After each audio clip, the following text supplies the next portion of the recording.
संस्कृत विषय में आप सभी का स्वागत है। बच्चों, आज हम क्लास 6 का चैप्टर नंबर 8 पढ़ेंगे। पाठ का नाम है सूक्ति स्तबकः। सूक्ति का अर्थ होता है अच्छी कथन और स्तबक का अर्थ है गुच्छा। जैसे चाबी का गुच्छा होता है, फूलों का गुच्छा होता है, ऐसे अच्छे कथनों का गुच्छे का अर्थ है अच्छे कथनों का समूह, अच्छे कथनों का संग्रह, अच्छे कथनों का कलेक्शन। तो बच्चों, अब शुरू करते हैं हम इस लेसन को। उद्यमेन ही सिद्ध्यन्ति कार्याणि न मनोरथैः न हि सुप्तस्य सिंहस्य प्रविशन्ति मुखे मृगः। उद्यमेन का अर्थ होता है मेहनत से। उद्यम का अर्थ होता है मेहनत और इसमें तृतीय विभक्ति लगी है जिसका अर्थ है से के द्वारा, यानी मेहनत से। ही का अर्थ होता है निश्चय से। कार्याणि का अर्थ होता है कार्य और सिद्ध्यन्ते मतलब सफल होते हैं। सिद्ध्यन्ति का अर्थ होता है सफल होते हैं। ना मतलब नहीं, मनोरथ ही मतलब इच्छा मात्र से नहीं। इच्छाओं से काम पूरा नहीं होता है। काम करने हमें सफलता कब मिलेगी कार्य करने में? जब हम काम करेंगे, हार्ड वर्क करेंगे तभी सक्सेस होंगे। और केवल सोचते रहेंगे, इच्छाएं करते रहेंगे तो कभी सक्सेस नहीं होंगे। आप सोचिए कि हम 100% नंबर लाएंगे और खुश होते रहें, लेकिन अगर पढ़ेंगे नहीं तो कैसे 100% नंबर आएंगे? तो एक एग्जाम्पल देते राइटर्स, सुप्तस्य सिंह से। सुप्त मतलब सोया हुआ, सिंह मतलब शेर। प्रविशन्ति एंट्री करते हैं, मुखे मतलब मुख में, मृगः मतलब हिरण। ना मतलब नहीं और ही मतलब निश्चय से। तो शेर कितना ताकतवर होता है, कितना स्ट्रांग होता है, लेकिन अगर वो भी मेहनत ना करे ना तो उसे भी सफलता नहीं मिलेगी। तो अगर कोई बच्चा टॉपर है और सोचे मेरे तो 100% नंबर आ गए तो अब तो मुझे पढ़ने की जरूरत ही नहीं है, तो नेक्स्ट टाइम तो नहीं आ पाएंगे उसके। तो जैसे ताकतवर शेर को भी अपना शिकार के लिए मेहनत करनी पड़ती है, खाना खाने के लिए मेहनत करनी पड़ती है ना, उसी प्रकार हर व्यक्ति को अपनी लाइफ में सक्सेस होने के लिए मेहनत करनी होती है। अब एक बार हिंदी पढ़ लेते हैं। परिश्रम से ही काम सफल होते हैं, केवल इच्छाएं करने से नहीं। जैसे सोई हुई शेर की मुंह में हिरण खुद ही नहीं प्रवेश करते हैं, एंट्री नहीं करते हैं, घुसती नहीं है। सुप्तस्य का अर्थ था सोए हुए, सिंहस्य का मतलब है शेर की। तो इस श्लोक में इतना ही कहा गया है कि मेहनत से सब काम सफल होते हैं, इच्छा करने से नहीं। जैसे कि सोए हुए शेर के मुंह में हिरण प्रवेश नहीं करते हैं। हिरण कैसे प्रवेश करेगा? शेर ताकतवर है ये समझकर? नहीं। तो शेर को भी मेहनत करनी पड़ती है। अगर शेर सोता रहेगा तो भूखा ही रह जाएगा। ऐसे ही अगर मनुष्य आलस्य करता रहेगा तो उसे सफलता नहीं मिलेगी। नेक्स्ट श्लोक हम देखते हैं बच्चों। पुस्तके पाठे पाठः जीवने नैव साधिता किं भवेत् तेन पाठेन जीवने यो न सार्थकम्। पुस्तके का मतलब है पुस्तक में, पाठितः पढ़ाया गया और पठितः मतलब पढ़ा गया। पाठ मतलब पाठ, लेसन। जो पुस्तक में पाठ पढ़ा गया है, पठितः पढ़ा गया, जीवने नैव साधिता और उसको हमने लाइफ में यूज नहीं करा। थ्योरी पार्ट कर लिया, प्रैक्टिकल पार्ट नहीं किया। किम भवेत क्या हो, तेन पाठेन उस पाठ से, जीवने जीवन में, यो मतलब जो, ना मतलब नहीं, सार्थक सार्थक किया गया, यूज किया गया। जीवन में हमने अगर उस लेसन को नहीं लिया तो वो कैसे सक्सेस होगा? हमने अभी पढ़ा बच्चों की हमें मेहनत करनी चाहिए और हमने बस पढ़ लिया, कॉपी में लिख दिया कि मेहनत करनी चाहिए, और उसके बाद हम क्या मेहनत कर रहे हैं? टिफिन खाया, सो गए। तो क्या ये मेहनत हुई? स्कूल से आए, बैग भी हमने कंधे से नहीं उतारा, खाए पिए सोए और फिर सोते रहे, फिर उठ के हमने यही काम किया, बुक को तो हमने हाथ लगाया ही नहीं। तो फिर हमारे आंसर शीट पर नंबर कहाँ से आएंगे? समझ गए ना बच्चों?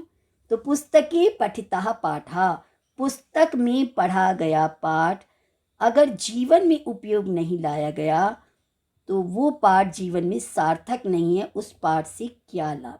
अभी हमने आपको सिखाया कि मेहनत करनी चाहिए।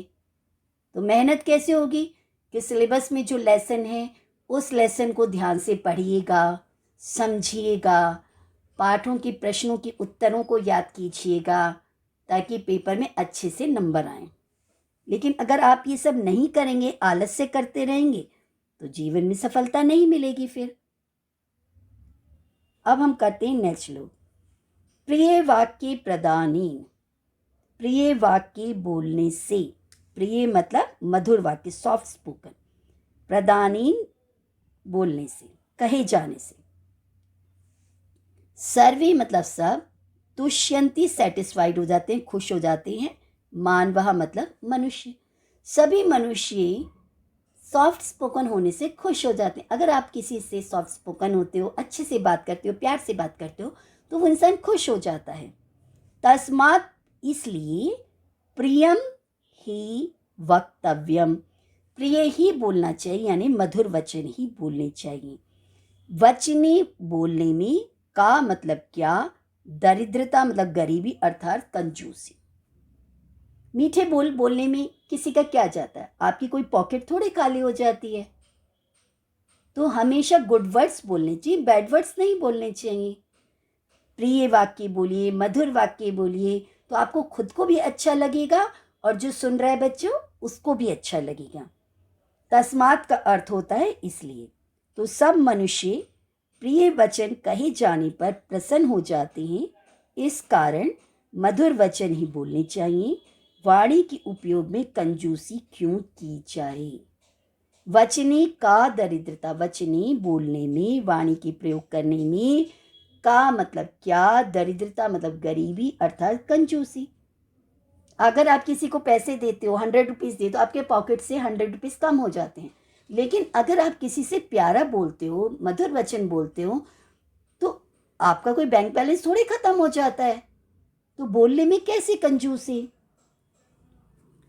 गच्छन पिपीलिको याति योजना नाम शतानी अपि, ये जो शब्द है ना, इसमें दो शब्द जुड़े हुए हैं।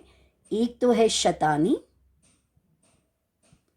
और एक शब्द और है अपि। अपि का अर्थ होता है भी और शतानी का मतलब सैकड़ों। गच्छन मतलब चलती हुई, पिपीलिका मतलब चींटी, एन आंट जिसको बोलते हुए। याति मतलब चली जाती है, या धातु का अर्थ होता है जाना। चलती हुई चींटी 100 योजन दूर तक चली जाती है। योजन बच्चों एक डिस्टेंस का मेजरमेंट है, जिसे हम कहते हैं ना इतने किलोमीटर्स चले जाते हैं। तो अराउंड 12 किलोमीटर्स के बराबर एक योजन होता है। तो आपने देखा है ना, चींटी जब चलती है तो कितनी दूरी तक चली जाती है चलती हुई चींटी। अगच्छन ना चलता हुआ, वैनते मतलब गरुड़, अपि मतलब भी, पदम एकम न गच्छति, एक पैर भी नहीं चल पाता है। बच्चों जो चींटी होती है ना, उसकी जो गति होती है, जो उसकी चाल होती है ना, बहुत ही स्लो होती है। तो एक बहुत ही स्लो चलने वाली आंट जब मेहनत करती है तो बहुत दूर तक चली जाती है, 100 योजन तक चल जाती है। अब एक योजन जो होता है बच्चों, जो अराउंड 20 किलोमीटर्स के करीब होता है, तो वो कितने योजन चली जाती है, कितने किलोमीटर्स पार कर जाती है। लेकिन एक गरुड़ है, गरुड़ एक पक्षी होता है जो विष्णु भगवान का वाहन होता है। लॉर्ड विष्णु की पिक देखिए ना आपने, इमेजेस देखी होंगी, उसमें विष्णु जी गरुड़ पर सवार होते हैं। तो विष्णु जी का जो वाहन होता है वो गरुड़ होता है। और ये माना जाता है कि चलने में गरुड़ की चाल जो होती है सबसे तेज होती है और जो चींटी होती है वो सबसे स्लो चलती है।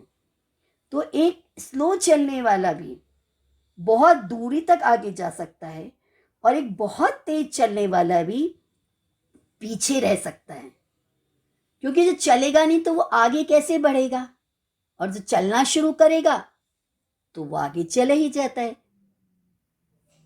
आपने कछुए और खरगोश की कहानी तो सुनी है ना बच्चों? कछुआ कैसे रेस में आगे फर्स्ट आ जाता है, जबकि कछुए की चाल तो बहुत धीमी होती है, और खरगोश बहुत तेज दौड़ता है, लेकिन फिर भी वो रेस में पीछे रह जाता है। कहानी पढ़ी थी ना आपने। तो उसी तरह से यहाँ पर ये है कि अगर कोई मेहनत करेगा तो चाहे वो कितना ही स्लो लर्नर क्यों ना हो, वो भी अपनी क्लास में फर्स्ट आ सकता है अगर वो मेहनत करेगा। और कोई क्लास में अगर टॉपर है, अगर वो किताब को हाथ ही नहीं लगाएगा तो वो भी फेल हो सकता है। तो बच्चों ध्यान रखिएगा कि हमें हमेशा लाइफ में आगे बढ़ना है, मेहनत करनी है। तो इस श्लोक में बताया गया गच्छन मतलब चलती हुई। गम धातु का अर्थ होता है ना जाना, चलना।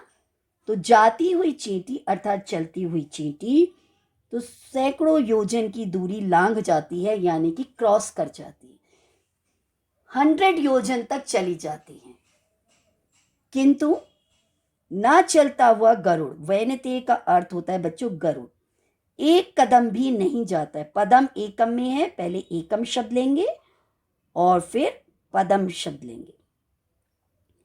पदम प्लस एकम में एकम पदम है, लेकिन हम क्या करेंगे, इसको एकम शब्द को पहले उठाएंगे, पदम शब्द को बाद में लेंगे। मीनिंग करते समय एक कदम भी आगे नहीं बढ़ सकता, 1 स्टेप भी आगे नहीं बढ़ सकता है गरुड़, अगर वो नहीं चलेगा तो। ठीक है, तो जो मेहनत करेंगे वही लाइफ में सक्सेस होंगी। अब है काकः कृष्णः पिकः कृष्णः को भेदः पिक काकयो वसंत समय प्राप्ति काकः काकः पिकः पिकः। इस श्लोक में ये बताया गया है कि कौवे का रंग भी काला होता है और कोयल का रंग भी काला होता है। ये जो काकः शब्द है ना बच्चों, इसका अर्थ होता है कौवा, और जो पिकाह शब्द होता है इसका अर्थ होता है कोयल। तो कौवा भी काला है और कोयल भी काली है। को भेदा, क्या भेद है पिक काकयो कोयल और कौवे में।